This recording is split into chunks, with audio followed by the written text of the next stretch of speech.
MP হিসাবে আপনাদের কষ্ট আমি অনুভব করি না, ব্যারিস্টার হিসাবে আপনাদের কষ্ট আমি অনুভব করি না। ব্যারিস্টার হইতে গিয়ে লন্ডনে প্রতিদিন 8 ঘন্টা ট্রলি ফেলতাম আর 5 ঘন্টা মানুষের বাড়িতে বাড়িতে ডেলিভারি ম্যান হিসাবে ডেলিভারি দিতাম খাবার। ওই সময় আমি বুঝতাম যে 8 ঘন্টা পরে 5টা মিনিট কাম করতে শরীর চলতো না। মনে হইতো কখন বাসায় যায় মুখে একটা রেস্ট নিব, একটু বিছনার মধ্যে পড়ে থাকবো। সুতরাং আপনাদের এই কষ্টগুলো আমি একেবারে ঘাম দিয়ে বুঝার চেষ্টা করি এবং আমি বুঝি বলেই নির্বাচিত হওয়ার পরেই প্রথমে যখন ময়লা পরিষ্কারের জন্য পানিতে ডুব দিয়েছিলাম, ডুবতে উঠে আমার মনে হয়েছে সিএনজি একেবারে তার বাসস্থান ছাড়া থাকতে পারে না। আপনারা অনেকে মনে করেন যে আমরা মনে হয় তুষাদুষি করি।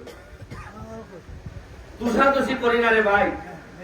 যে আমাদের ভাগ করে নষ্ট করছে তার ব্যাপারে কিছু দীর্ঘ নিঃশ্বাস ফেলানোর অধিকার তো আমাদের আছে। আচ্ছা, আমাদের সোনারঘাটের কি কম ছিল যে গত 40 বছর ধরে আমরা একটা স্ট্যান্ড বানাইতে পারি না?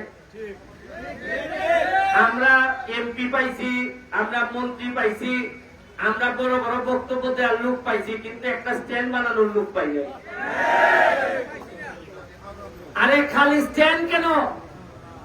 আমি তো কথা দিয়ে যাচ্ছি আপনাদেরকে, যদি বেঁচে থাকি প্রতি বছর যে 1 মে হবে, প্রতি বছর একটা অনুষ্ঠান করে আপনাদের জন্য নতুন নতুন সম্ভাবনার কথা আমি আইসা বলে যাব।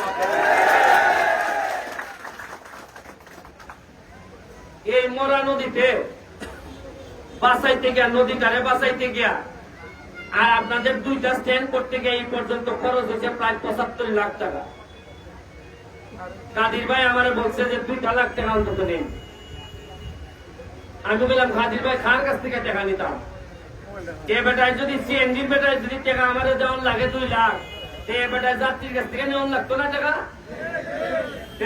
সিএনজির ড্রাইভারও বিপদে পড়বো, যাত্রীও বিপদে পড়বো। 8 টাকা আমি তোমার কাছ থেকে কেড়ে নিতাম, রাষ্ট্র এবং শেখ হাসিনা আমার এদিকে টাকা দিয়ে বড়াই নিতেছে।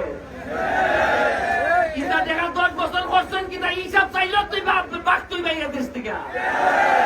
এই 10-15 বছর ধরে এই টাকা গেল।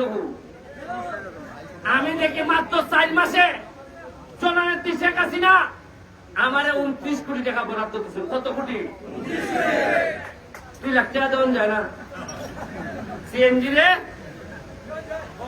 এর লাগে আমি নির্বাচনের সময় কইছিলাম মজা মারে মজা ভাই, আর আমরা খালি বলছি ভাই। বুঝলাম নি? ওই মুখা প্রতিটা দাবে দাবে, প্রতিটা দাবে দাবে বাড়ি যাইব, কিতা কিতা বরাদ্দ দেয়। উন্নয়ন দুঃখের কথা কিতা কইতাম, ঈদের সময় যে জননেত্রী শেখ হাসিনা যে শাড়ি আর লঙ্গি দেয়, এটা আগে জীবনে উনছিলানি কোনদিন? এবার আমি ঘোষণা দিয়া কইলাম জননেত্রী শেখ হাসিনা 400 শাড়ি দিছেন আর এই লঙ্গি উঙ্গি দিছেন। আমরা আমি কিতা করলাম, সবাই দিয়া বন্টন করে ইউনিয়নে দিয়া সাইডে দিলাম। আমি কিন্তু ঘরে ঘরে গেছি। তার মনে কিতা মজা এরা পাইছে। আগে যারা জীবনের শাড়ির কথা কইছে না, পুরাটাই মাইনে দিচ্ছেন মনে হয়। এরই আজকে কয় শাড়ি দিচ্ছেন কি কই 2টা শাড়ি বন্ধুর বলে দিলেছে। মানে আমার কেটা কেটা কয় ওই ঈদেশে কিতা কাম করতা, এটা দিয়ে মাইরে দেওয়া বেলা ভাই, মাইরে দিলে খেয়েও জানলো না। আর ওকে দিশতে বন্ধুর বলে দিলেছ। এরপরেও নয়, আমি ব্যারিস্টার সুমন, আমার বাপ বাচ্চা আসেননি বাচ্চা। আমার ভাই দেশে তখন তাহলে লন্ডন, আমার সব বই তখন পুরানো কানাডা আমেরিকা। আমার বউ বুলাবুলিও নাই, আমার ভাই নাই, আমার চাচা নাই, আমার মামু জেলাইন আসবেন নিলেন সব মিলে গিয়ে আপনার মেসাপ ওই পুগাওরা শুনছেন নি কোনোদিন? আমার কোনো মামুন না। এর বড় আমি যে আপনারা কিছু লোক লইয়া চলে, এরা কিলায় আখ তুলে লাগছে, কিলায় ওই কিতা কয় আর বেস্টার মেশিন কিনে লাগছে। আল্লাহ যে বাঁচাইছেন, যদি আমার ভাই এন চাস্তর ভাই এন থাকতো ডেলি মনে আমার একবার ওখানে ছেড়ে দিলাম। এখন আমার সাথে যারা থাকে ভাই, আমি না ওই সিদ্ধান্ত নিছি আগুনে বুঝা যতদিন এমপি আছি একটা টাকা বানাইতাম না। আমারে যারা খাদির ভাই আমার সাথে আছে, সাজিদ আমার সাথে আছে, সিএনজি সেক্রেটারি, এরা কি আমার মতো বাবা? আমার নিচে যারা আছে এরা কি সংসার নাই? এরা কি একটা উনানা আবেদন করলে অসুবিধা আছে? এই আবেদনে এরা করতে পারতো না। আর হবিগঞ্জের কিছু লোক এরা আমরার সম্পদ খায়। এখন আমরার কোন পালা নেতা তৈরি হইলে কেমনে সংবাদপত্রের নিউজ ইটাইটা করে আমরা নেতা লাইন নষ্ট করতো, ইটার লেগে এরা বুঝে নেই। এমন কোন ব্যবসাবাদ আছে হবিগঞ্জে যায় না? পার্সেন্টেজ যায় না? শ্রীমঙ্গল যায় না পার্সেন্টেজ?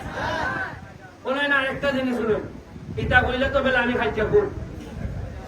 ওই যে চা বাগান আছে না, আমরা চা বাগান আছে নি, চা বাগানের কম এরা চা বাগানের শ্রমিকরা বাঙ্গারা আটা খায়, জানেন নি আপনারা? এটা ই কম বাঙ্গা দেওয়ার যে ব্যবসাটা, এই ব্যবসাটা আগে আছে সোনারঘাটে।